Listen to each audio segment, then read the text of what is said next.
permasalahan yang terjadi adalah bahwa PLT pertanggungjawaban kepada Mendagri pemerintah, tapi resiko kebijakannya tetap di publik, di masyarakat. Nama saya, siapa yang bertanggung jawab kalau seandainya PLT ini keliru dalam membuat kebijakan atau dia keluar dari program yang sudah dicanangkan oleh gubernur pertama? Modus pengangkatan dianya itu kan harus kita telusuri juga. Kenapa kok banyak terjadi pelanggaran yang dilakukan oleh pejabat dan pengawasannya lemah? Assalamualaikum warahmatullahi wabarakatuh. Waalaikumsalam. Jumpa lagi dengan kami Bandit Kota. Kita akan mengambil tema PLT Kepala Daerah siapa diuntungkan pada pemilu 2024 yang akan datang. Kadang masyarakat ini masih bingung.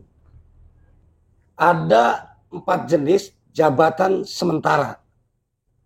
Ada PJS, ada PJ, ada PLH, dan ada PLT.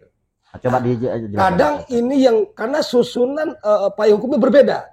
Tapi entah kenapa pelaksanaan di lapangan, entah itu dari Kemendagri ya ataupun dari pemerintahan ini, sebenarnya dalam mengisi kekuasaan kepemimpinan pada menjelang Pilpres ini, siapa sebenarnya yang paling diuntungkan? Apakah mereka betul bekerja sebagai bagian dari sirkulasi pelanjut pemerintahan agar roda administrasi tetap jalan, atau memang ada agenda-agenda yang memang berkaitan dengan agenda pelanjutannya? Itu aja, Gus.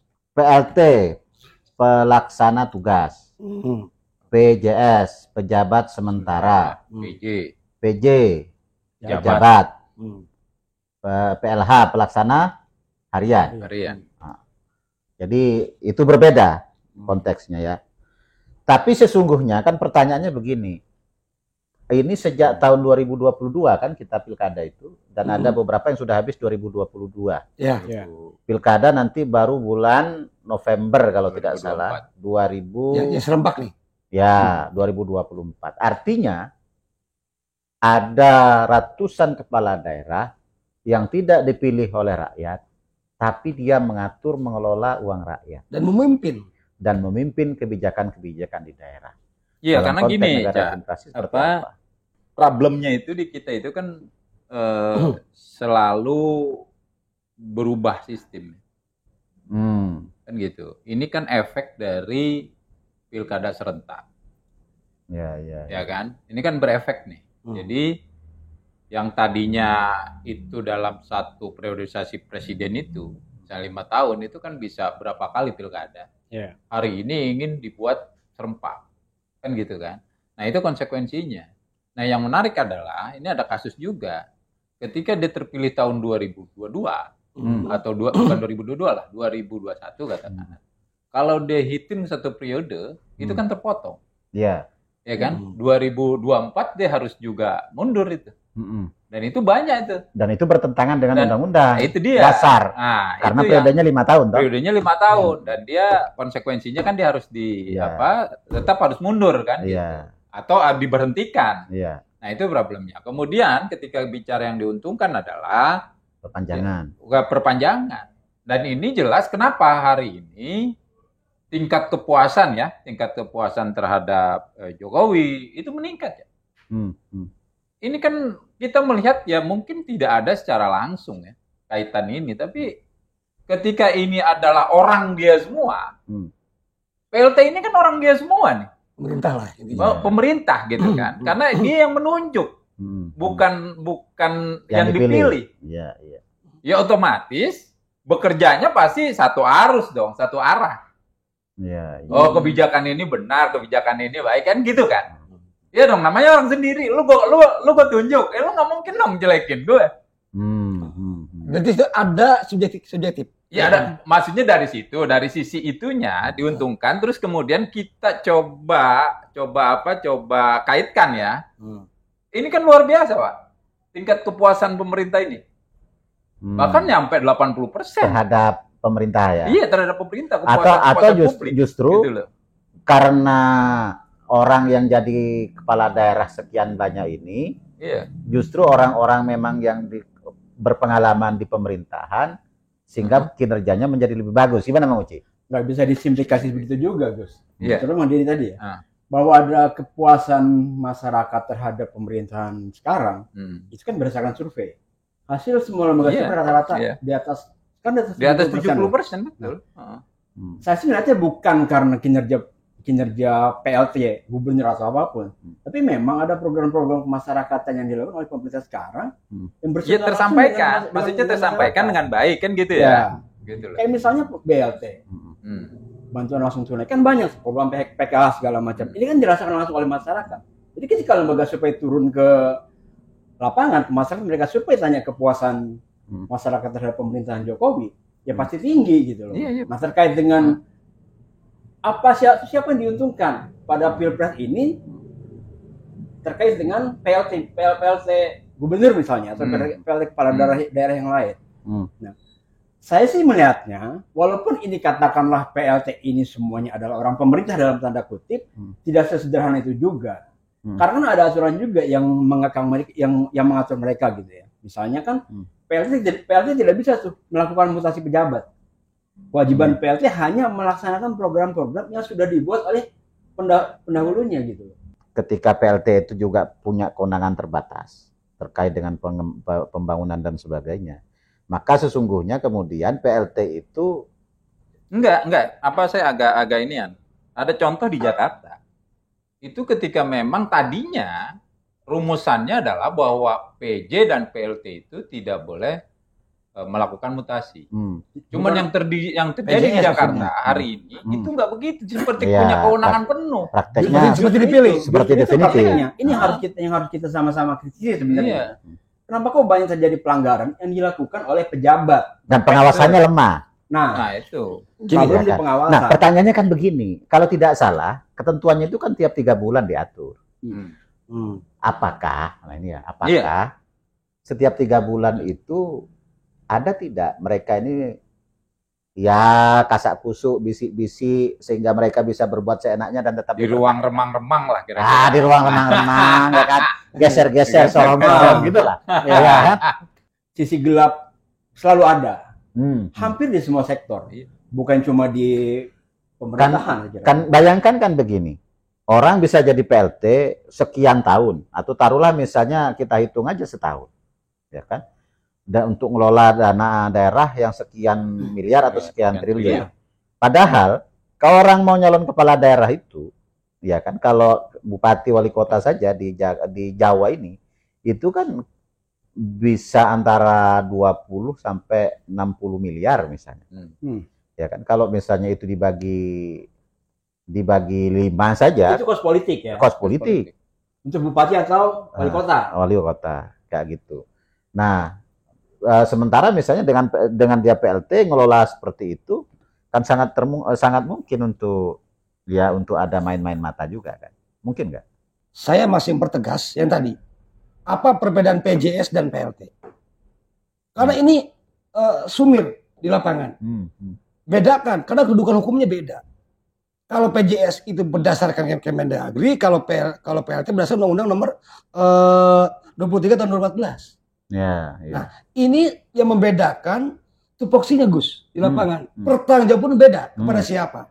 Permasalahan yang terjadi adalah bahwa PLT pertanggungjawaban kepada Mendagri pemerintah, tapi resiko kebijakannya tetap di publik, di masyarakat.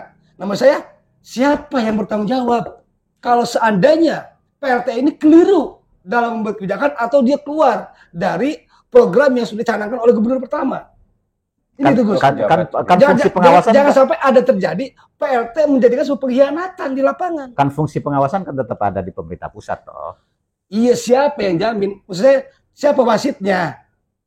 Karena nggak bertuan ini barang. Gitu. Ya kan begini, logika negara demokrasi itu, kepala daerah itu dipilih oleh rakyat berdasarkan janji kampanye, ya kan? Artinya mandatnya kan di situ. Tapi begitu PLT, ini janjinya kepada rakyat apa? Kan tidak ada. Ya kan, sehingga penilaian itu mutlak atasannya atau dalam hal ini Kemendagri dan Presiden. Ya kan? Posisinya kan kayak gitu logikanya kan?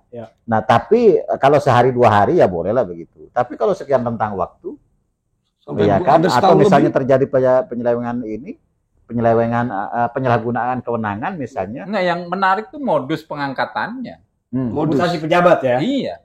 Pertama gini, ketika di gubernur kan, misalnya dari gubernur itu kan presiden pasti ya, ininya. Ini kan yang kita lihat kan semua ini kan modus pengangkatan dianya itu kan harus kita telusuri juga. Ada nggak kepentingan pemilu di situ? Ya pasti ada lah. Nggak mungkin nggak ada. Gimana misalnya? Ya sekarang tentang, makanya kenapa mungkin ini secara tidak langsung iya, yang tadi ya, bahwa ini, coba kita bayangkan kalau ini tidak serentak. Masih yang lama. Ketika SBY atau ketika Pak Jokowi pertama kali, jadi 5 tahun sebelumnya itu kan belum ada pilkada serentak. Ya. Tingkat kepuasan itu tidak menonjol seperti hari ini. Iya. SBY tidak menonjol seperti ini kan gitu loh. Karena kenapa? Begitu di kepala daerah, contoh dengan DKI kan. Waktu Pak Jokowi pimpin gubernur juga, itu selalu agak berbeda dengan presiden. Programnya, itu keadaan nyelenehnya, kan kira-kira begitu ya. Iya. Nah, dan itu kan dimungkinkan. Nah, ketika hari ini seragam, ya itu tadi, betul.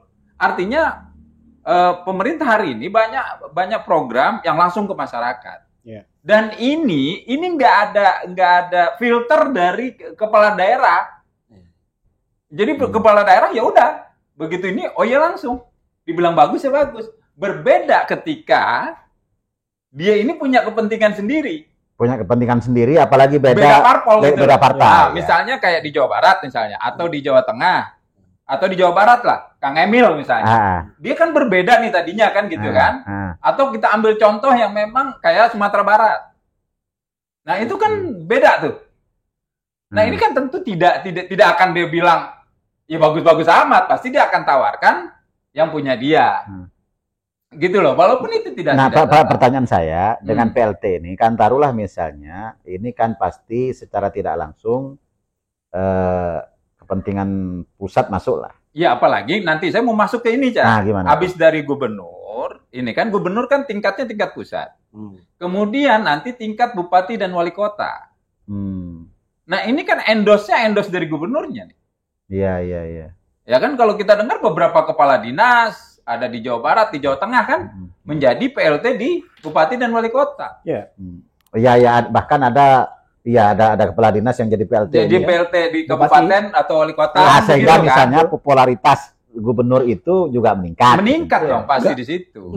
Menjadi mesinnya orang yang mengendorse. Ya artinya kan gitu loh. Orang yang dijadikan PLT itu ya kan tidak tidak semata-mata misalnya untuk menjalankan tugasnya sebagai ASN kan. Iya. Tapi tetap ada potensi titipan agenda termasuk dalam hal ini agenda pemilu dan pemenangan pemilu. Pemenangan pemilu sangat bisa terjadi kalau fungsi pengawasannya tidak ketat kan. Iya. Ya kan kayak gitu. Jangankan itu, mutasi saja yang tadinya dilarang. Kan dilarang nih. PJ nggak boleh hanya menjalankan program yang ditinggalkan. Kan kira-kira gitu undang-undangnya ya. Ketentuannya begitu. Begitu di lapangan, ya nggak usah jauh-jauh. Kita berdiri di Jakarta hari ini, ya itu banyak. Begitu udah jadi semua diganti, Pak. Ada yang beberapa, diganti. Iya. Nah itu awalnya ini kan nggak boleh. Nah itu pengawasan di sini saja sulit. Enggak. Tadi saya ingin mengejar klaim yang tadi. Yang mana? Tingkat kepuasan publik terhadap pemerintah itu menaik ketika ada serempak PJS dan PLT ini. Ya, saya ingin meluruskan di sini. Ya kalau memang seperti itu, ini dianggap publik lebih puas, kenapa nggak sekalian aja amandemen undang-undang kembali kalau gitu? 45 bias tunjuk kayak seperti masa lalu. Maksudnya di pilihan DPRD. Pilihannya di DPR. Maksud saya, ya kembalikan saja kepada pondasi awal negara Republik ini. Kembali kepada Undang-Undang 45 asli atau amandemen ke-4 ke-5. Ya enggak, kalau dulu kan dipilih oleh DPR. Dipilih oleh DPR. Intinya mengejar kepuasan publik, betul? Iya, maksudnya enggak. Tadi saya coba mengkaitkan biar relevan gitu. Kepuasan publik dengan pengangkatan itu. Ya kan? Nah, kenapa ini bisa terjadi? Ya itu tadi, kalau gue nih, misalnya kayak gue lah. Gue punya orang di DPD ini orang gue semua. Ada nggak yang bilang jelek sama gue? Kan nggak mungkin dong. Ya artinya itu menjadi subjektif lah. Subjektif. Ya. Kan gitu. Pemirsa, jadi PLT kepala daerah yang terjadi dengan tentang waktu yang cukup lama ini memang butuh pengawasan serius. dari masyarakat. Kenapa? Satu, dia memiliki tanggung jawab yang sangat besar terhadap hajat hidup di daerahnya masing-masing. Yang kedua, kita sedang memasuki tahun pemilu dan akan melaksanakan pemilu. Jangan sampai PLT kepala daerah ini diboncengi oleh titipan dan pesanan-pesanan untuk memuluskan agenda dan kepentingan politik dari kelompok tertentu, partai tertentu, atau golongan tertentu. Sampai ketemu dengan kami, Bandit Kota, pada edisi selanjutnya. Berpikir cerdas ala bandit. Wassalamualaikum warahmatullahi wabarakatuh.